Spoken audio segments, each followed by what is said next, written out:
శ్రీ గణేశాయ నమః. శ్రీ సరస్వత్యై నమః. శ్రీ గురుభ్యో నమః. నామధారకుడు మహానుభావ, భగవంతుడు కలియుగంలో కూడా 2 సార్లు అవతరించారంటిరి కదా, వాటిని వివరించండి అన్నాడు. అతని శ్రద్ధాభక్తులకు సంతోషించి సిద్ధుడు ఇలా చెప్పాడు. మంచిది, ఆ కథలు వినడం వలన నీకెంత ప్రయోజనమో అవి చెప్పడం వలన నాకు అలాంటి ప్రయోజనమే కలుగుతుంది కనుక చెబుతాను, శ్రద్ధగా విను. ధర్మాన్ని, ధర్మాత్ములను రక్షించి దుష్టుల దౌష్ట్యాన్ని రూపుమాపడానికే భగవంతుడు తన లీలల చేత మానవ రూపంలో అవతరిస్తూ ఉంటాడు. ఈ కలియుగంలో కూడా అలానే ఇప్పుడు మనం కూర్చున్న గంధర్వపురానికి తూర్పు దిక్కున దూరంగా పవిత్ర గోదావరి సమీపంలో ఉన్న పిఠాపురం అనే అగ్రహారంలో ఆయన అవతరించారు. పిఠాపురంలో అప్పలరాజు శర్మ, సుమతి అనే పుణ్య దంపతులు ఉండేవారు. వారు బ్రాహ్మణులు, ఆపస్తంభ శాఖకు చెందినవారు, దత్తభక్తులు. వారికి ఎందరో పిల్లలు పుట్టారు, కానీ అందరూ చనిపోగా 2 మాత్రమే బ్రతికారు. వారిలో ఒకడు కుంటివాడు, మరొకడు గుడ్డివాడు. తర్వాత కూడా 2 పిల్లలు పుట్టి చనిపోయారు. నిత్యము భిక్షకై వచ్చేవారిని శ్రీదత్త రూపాలుగా భావించి వారు భిక్ష సమర్పించేవారు. ఒక అమావాస్య నాడు వారింట్లో బ్రాహ్మణులను పిలిచి శ్రాద్ధకర్మ ప్రారంభించారు. అలాంటి రోజున బ్రాహ్మణ భోక్తలు భోజనం చేయకముందు మరెవరు భోజనం చేయరాదని శాస్త్రం. కానీ ఆనాడు బ్రాహ్మణులకు భోజనం వడ్డించకముందే వారింటికి దండ కమండలుధారి అయిన ఒక సన్యాసి వచ్చి భిక్ష కోరాడు. శ్రాద్ధ కలాపంలో నిమగ్నుడై ఉన్న ఇంటి యజమానికి సంగతి తెలియదు. ఇల్లాలైన సుమతి ఆ వచ్చిన సంయమీంద్రుడు శ్రాద్ధభోక్త అయిన పరమేశ్వరుడేనని, తమ కులదైవమైన శ్రీ దత్తాత్రేయుడేనని విశ్వసించి ఆయనకు భిక్ష ఇచ్చింది. ఆమె భక్తి విశ్వాసాలకు సంప్రీతుడైన ఆ యతీంద్రుడు యథార్థమైన తన దత్తాత్రేయ స్వరూపంలో దర్శనమిచ్చారు.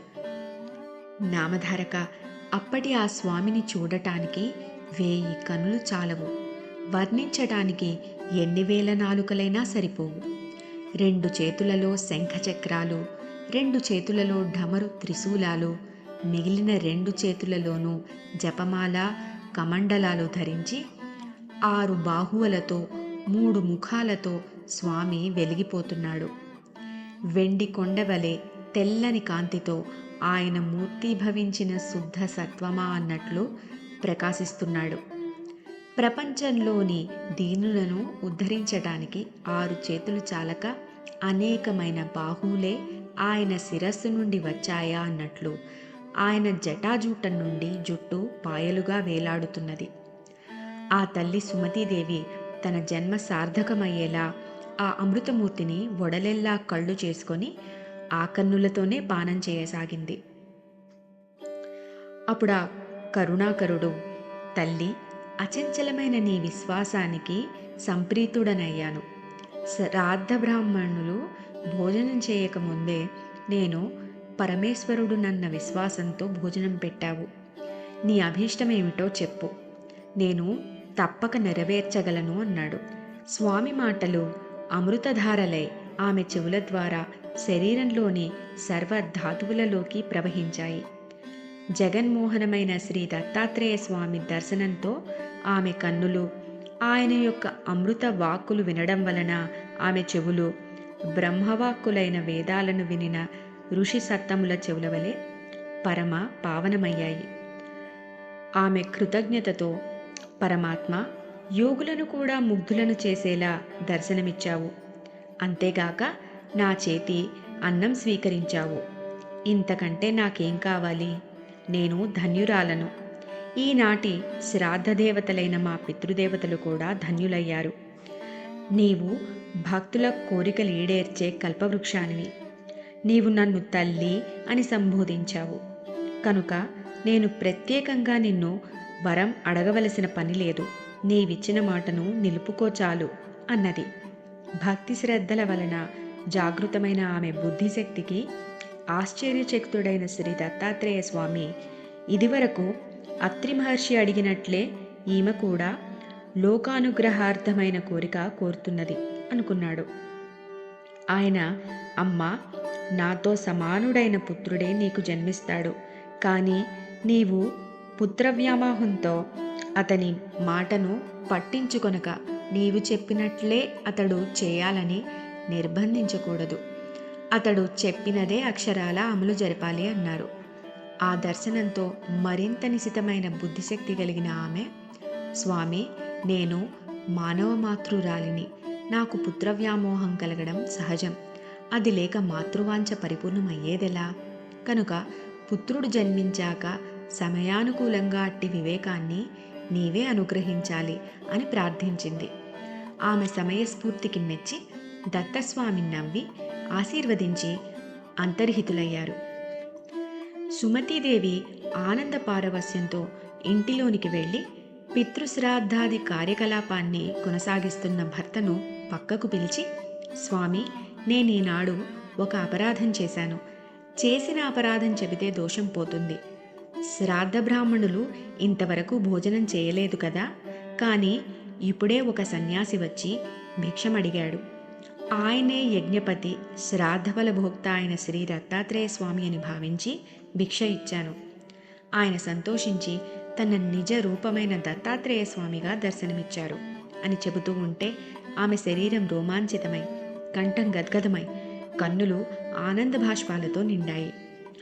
ఆ మాటలు విన్న రాజుశర్మ ఆమె ముఖంలో తాండవిస్తున్న ఆనంద పారవస్యానికి ఆశ్చర్యచకితుడై సంతోషంతో, సాధ్వి, మనము బ్రాహ్మణులకు భోజనం పెట్టి ఆ శ్రాద్ధకర్మను యజ్ఞభోక్త అయిన విష్ణువుకే కదా అర్పిస్తాము. అటువంటప్పుడు నీవు పెట్టిన భిక్ష భగవంతుడే స్వయంగా గ్రహించడం అంటే అది మన మహద్భాగ్యం. అది కేవలం నీ విశ్వాసఫలమే. నీవు చేసిన ఈ మంచి కార్యం వలన నీవేగాక అందరము కృతార్థులమయ్యాము. శ్రీ దత్తాత్రేయ స్వామి మధ్యాహ్న సమయంలో అనేక రూపాలలో భక్తులను ఉద్ధరించడానికై అతిథి వలె సంచరిస్తుంటాడని విన్నాము. ఆచరణలో జరిగిన లోపం వలన అతిథి ఆకలితో తిరిగిపోతే సాక్షాత్తు ఆ శ్రీహరే తిరిగిపోయినట్లు నీవు చేసిన పని ఎంతో కళ్యాణకరమైనది అని ప్రశంసించాడు. అప్పుడు ఆ పరమ సాధ్వి తనకు స్వామి వరమిచ్చిన సంగతి వివరంగా చెప్పింది. రాజుశర్మ ఆనందభరితుడై, కళ్యాణి, నీవు మన వంశానికి, ప్రపంచానికి కూడా మంగళకరమైనదే కోరావు. నేను ధన్యుణ్ణి అని ఆమెను మనసారా అభినందించి మిగిలిన శ్రాద్ధ కలాపాన్ని యథావిధిగా పూర్తి చేశాడు. త్వరలో ఆ సతీమ తల్లి సుమతీదేవి గర్భం ధరించి ఒక భాద్రపద శుక్ల చతుర్థి నాడు ఉదయం శుభముహూర్తంలో కాలాతీతుడు, పుట్టుక లేనివాడు అయిన భగవంతునికి పుట్టుకనిచ్చింది. దైవజ్ఞులు ఆ శిశువు యొక్క జన్మలగ్నము, గ్రహస్థితి గణించి సాక్షాత్తు కల్పవృక్షమే వారింట వెలసిందని, సాక్షాత్తు దత్తాత్రేయుడే అవతరించాడని అన్నారు. రాజుశర్మకు కలిగిన అదృష్టాన్ని పూర్వం అత్రి మహర్షికి ప్రాప్తించిన మహద్భాగ్యంతో పోల్చారు.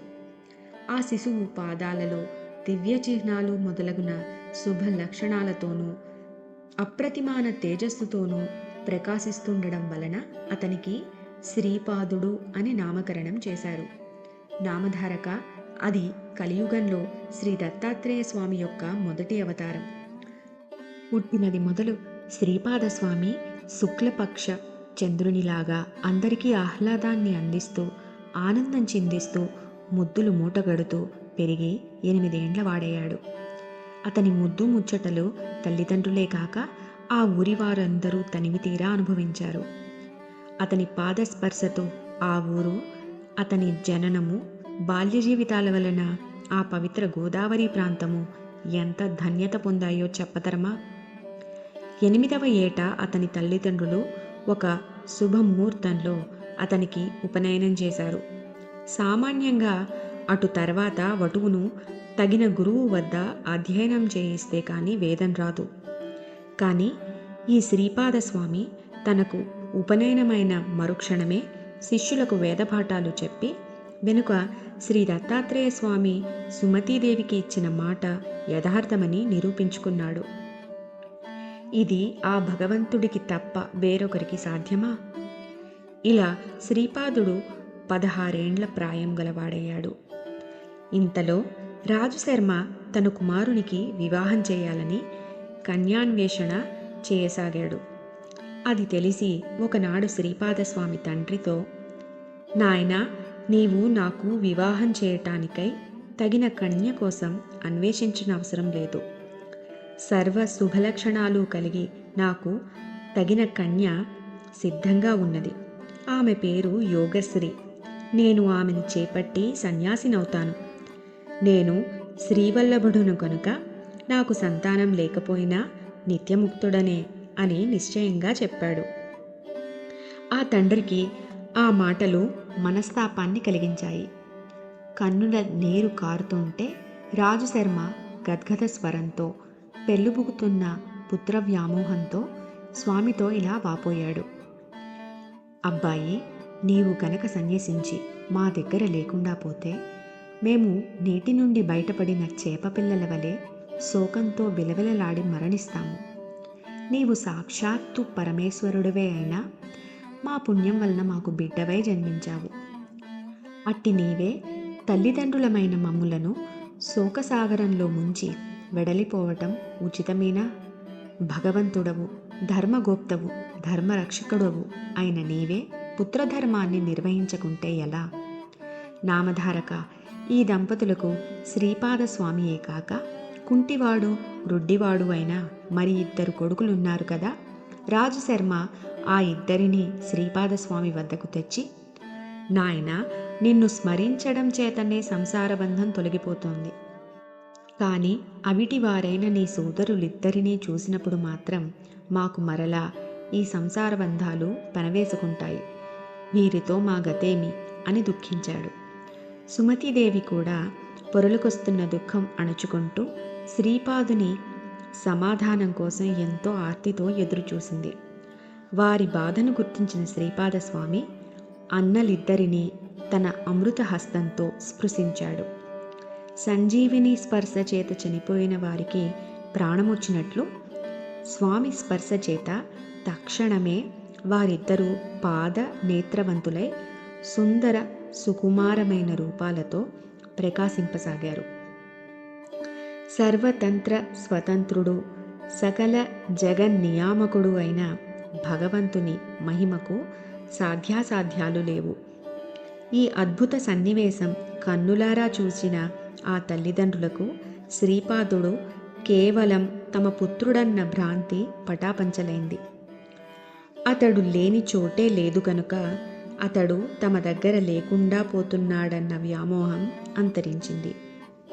ఈ ప్రపంచమంతా తన సంతానమే అయిన ఆ ప్రభువును తమ పుత్రుడని భ్రమించి ఇంట కట్టిపెట్టుకొనడం అపరాధమని తోచి సుమతీదేవి స్వామిని ఇలా ప్రార్థించింది.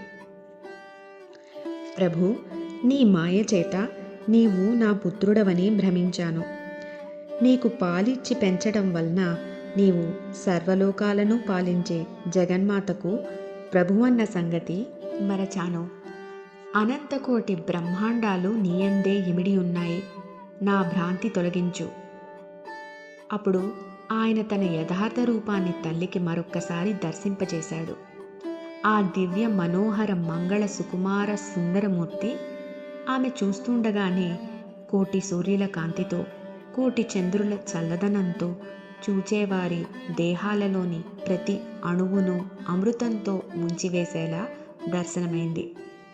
అప్పుడు స్వామి అన్నాడు, అమ్మా, నీవిప్పుడు దర్శించిన రూపాన్ని నిరంతరము ధ్యానిస్తుండు. త్వరలో నీవు ఈ అజ్ఞానాంధకారాన్ని దాటి నా సాయుధ్యం పొందగలవు. ఈ కొడుకులిద్దరూ 100 ఏండ్లు సుఖంగా జీవించి మిమ్ములను భక్తితో సేవిస్తారు. వీరికి విద్య, సంపద, కొడుకులు, మనుమలు అన్నీ పుష్కలంగా సమకూరుతాయి. వీరు కూడా లోకవంద్యులవుతారు. ఆ సోదరులు ఇద్దరూ శ్రీపాదస్వామిని భక్తితో స్తుతిస్తూ ఉంటే వారితో ఆయన, మీరు తల్లిదండ్రులను ప్రత్యక్ష దైవాలుగా భావించి సేవించి తరించండి, నేను సన్యసించాలి అని చెప్పి తన తల్లిదండ్రులకు ముమ్మారు ప్రదక్షిణం చేసి వారి అనుజ్ఞ తీసుకుని వెంటనే సన్యసించి పాదచారి అయి ద్వారక, కాశీ, బృందావనము మొదలైన క్షేత్రాలు దర్శిస్తూ బదరీ వెళ్ళి అటు తర్వాత గోకర్ణ క్షేత్రానికి చేరాడు. అక్కడ మహాబలేశ్వర లింగ రూపంలో సాక్షాత్తు శంకరుడే నివసిస్తూ ఉంటాడు. ఆ లింగాన్ని ప్రతిష్ఠించిన వారు గణేశ్వరుడు. ఆ క్షేత్రం సజ్జనులకు నెలవు. అందువలననే ఆ క్షేత్రాన్ని, సజ్జనులను ఉద్ధరించడానికే శ్రీపాదస్వామి అక్కడకు వెళ్ళారు అని సిద్ధుడు చెప్పాడు. శ్రీ దత్తాయ గురువే నమః. శ్రీ శ్రీపాద శ్రీవల్లభాయ నమః. శ్రీ నృసింహ సరస్వత్యై నమః. 5వ అధ్యాయం సమాప్తం.